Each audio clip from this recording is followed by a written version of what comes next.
Como esse vídeo pode tocar em alguns pontos sensíveis, eu queria deixar bem claro aqui já logo de cara. O intuito desse vídeo não é proteger ninguém, não é eximir ninguém de culpa, nem nada assim. Não tô querendo defender ninguém. Eu quero propor outras reflexões aqui.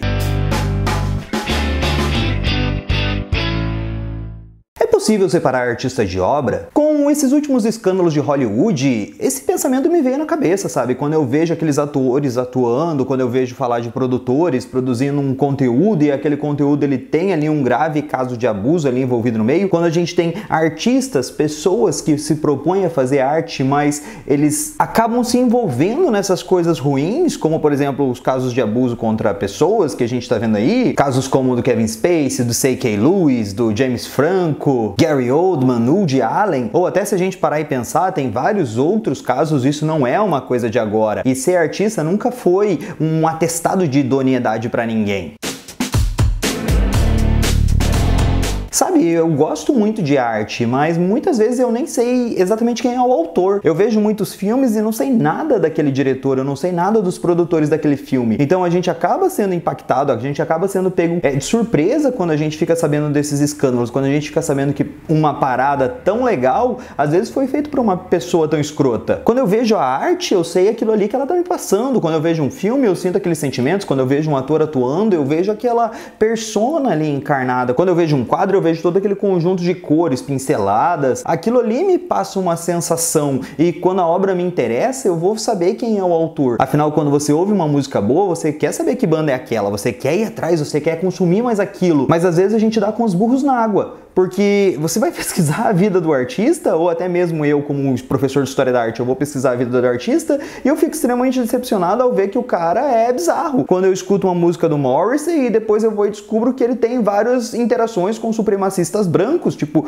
você fica muito triste como um cara que fez uma música daquela perfeição, como um cara que fez um filme daquele jeito, como um ator representou aquilo ali, e ele tem uma vida pessoal onde que a conduta dele não é legal. Isso gera uma mistura de sentimentos, de emoções. Afinal, como alguém tão grotesco, como alguém tão bizarro, alguém tão estranho, ruim, né, aos nossos olhos, e eu não tô aqui querendo ser moralista, porque eu tô falando aqui de casos que acontecem crimes, como a gente viu questões de abuso, de estupro e tudo mais. Eu tô aqui querendo refletir sobre essa questão de como alguém que pode ter uma conduta que foge daquela coisa que a gente considera bom, poder produzir algo que a gente considera maravilhoso, isso daí cria sentimentos ambíguos nas pessoas, isso cria uma confusão. Eu me sinto perdido às vezes numa mistura de sentimentos quando eu me vejo envolto por esses casos. Principalmente quando eu penso na questão do ator, porque quando eu vejo que um ator cometeu um delito desse, um abuso e tal, quando eu tô assistindo um filme e eu vejo aquele ator, o primeiro pensamento me vem é a pessoa, porque às vezes eu conheço aquela pessoa. Se eu não conhecer aquele ator, se o ator tiver caracterizado de um jeito que eu não reconheça, talvez, aquilo ali vai ser menor. Mas quando eu vejo ele atuando, aquilo ali me pega de um jeito estranho. Quando eu vejo Johnny Depp atuando, eu me sinto mal. Eu não gosto de ver ele nas telas mais, porque eu sei toda a conduta dele com a ex-mulher dele. Então aquilo ali acaba prejudicando a obra de arte pra mim. Eu acabo me sentindo compelido a não admirar mais aquela obra por aquilo que ela é, porque eu sou atirado pra fora da obra todo o tempo. Porque o tempo todo eu fujo da narrativa do filme, da história, daquilo que eu tô assistindo, e acabo preso com o fato real que aquele ali é o Johnny Depp. Não é o Edward Mãos de Tesoura, não é o, sei lá, capitão lá do Piratas do Caribe.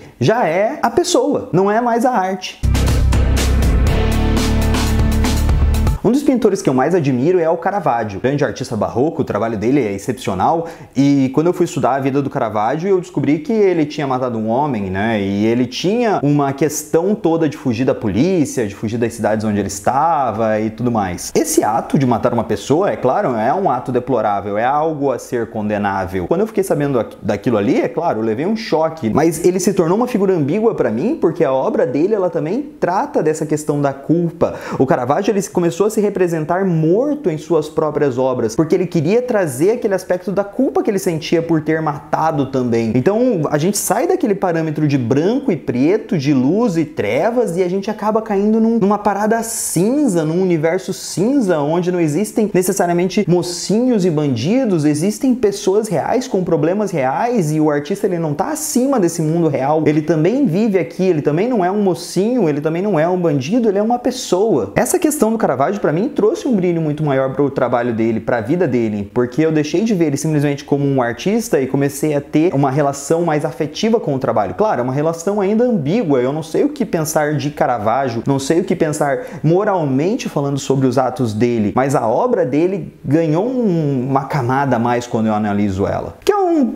pouco parecido com o que eu sinto quando eu vejo o trabalho de Degas, só que o trabalho de Degas ele me traz uma outra questão. Degas, grande pintor impressionista, Edgar Degas, pintava bailarinas com todo aquele aspecto impressionista, ele trazia uma delicadeza muito grande ao seu trabalho, ele tinha ali um requinte acadêmico também, então ele não ficava preso só aqueles borrões de tinta do impressionismo, mas os trabalhos tinham um realismo muito grande, ele gostava muito de pintar bailarinas. E quando eu fiquei sabendo que o Degas ele era um misógino, que ele abusava muitas vezes das bailarinas, inclusive ele trabalhava meio como cafetão delas, apesar de ser rico, ele meio que financiava os estudos de várias bailarinas, contando que ele conseguisse abusar delas. O trabalho dele deixou de ser aquela coisa delicada e de representar a beleza para se tornar o trabalho de um obsessor, de alguém que persegue, de alguém que acaba com a pureza e a dignidade daquelas meninas, daquelas mulheres. Deixou de ser aquela coisa alegre que me remetia a sentimentos bons e se tornou uma coisa doentia. Eu vejo agora aquelas bailarinas, eu não vejo mais a alegria delas, eu vejo a tristeza delas, como se elas fossem bonecas manipuláveis, como se elas fossem brinquedos ali na mão do Degas. E quando eu vejo aquelas mulheres repetidas vezes nos seus trabalhos, aquilo ali traz uma série de informações, outras camadas para o trabalho de Degas,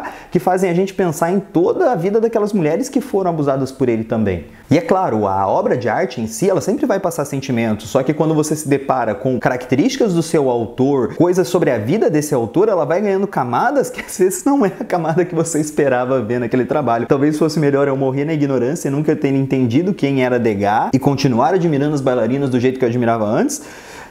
Mas não sei, talvez seja muito melhor eu ser livre e entender que aquele cara era um escroto mesmo, por mais que o seu trabalho seja belo.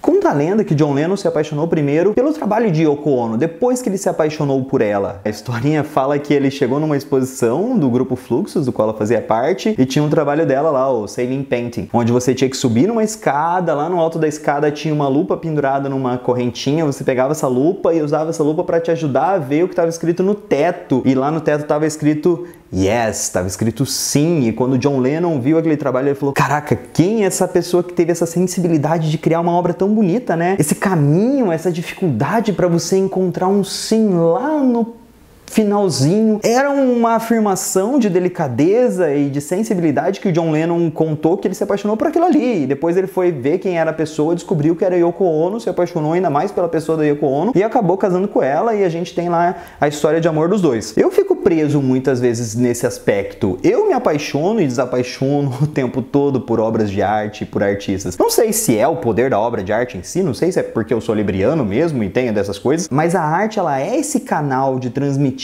coisas, de passar esses sentimentos. Mas acho bom a gente ter sempre na cabeça que se as pessoas elas fazem paradas erradas, elas têm que ser punidas por aquelas paradas que elas fazem, elas têm que ser julgadas e aqueles atos têm que ter consequências. Como eu falei, ser artista não é sinônimo de ser idôneo. Os artistas eles também estão suscetíveis a erros e como qualquer pessoa. Só que o que acontece é que a gente vive num mundo de celebridades e de pessoas que elas se acham num patamar superior no qual a justiça não pode tocá-las. Não é a questão do cara ser um artista ou produzir arte que exime ele desses defeitos. As pessoas, quando elas se tornam celebridades, quando elas alcançam esse nível que elas acham que elas são intocáveis, que é um problema. Então cabe sim a gente fazer boicote, cabe sim a gente fazer barulho em redes sociais, ir atrás dessas pessoas, tentar fazer com que os atos dessas pessoas tenham consequências. Isso vale para artistas, isso vale para, sei lá, juízes, isso vale para políticos, isso vale para qualquer um. O dinheiro ele não pode ser um parâmetro para tornar essas pessoas intocáveis ou não. Essas pessoas cometem os abusos em todos os meios. A gente vê aí indústria das roupas com escravos, não sei o que, não sei o que lá. A gente tem vários exemplos. Se eu começar a listar aqui pra vocês, esse vídeo vai ter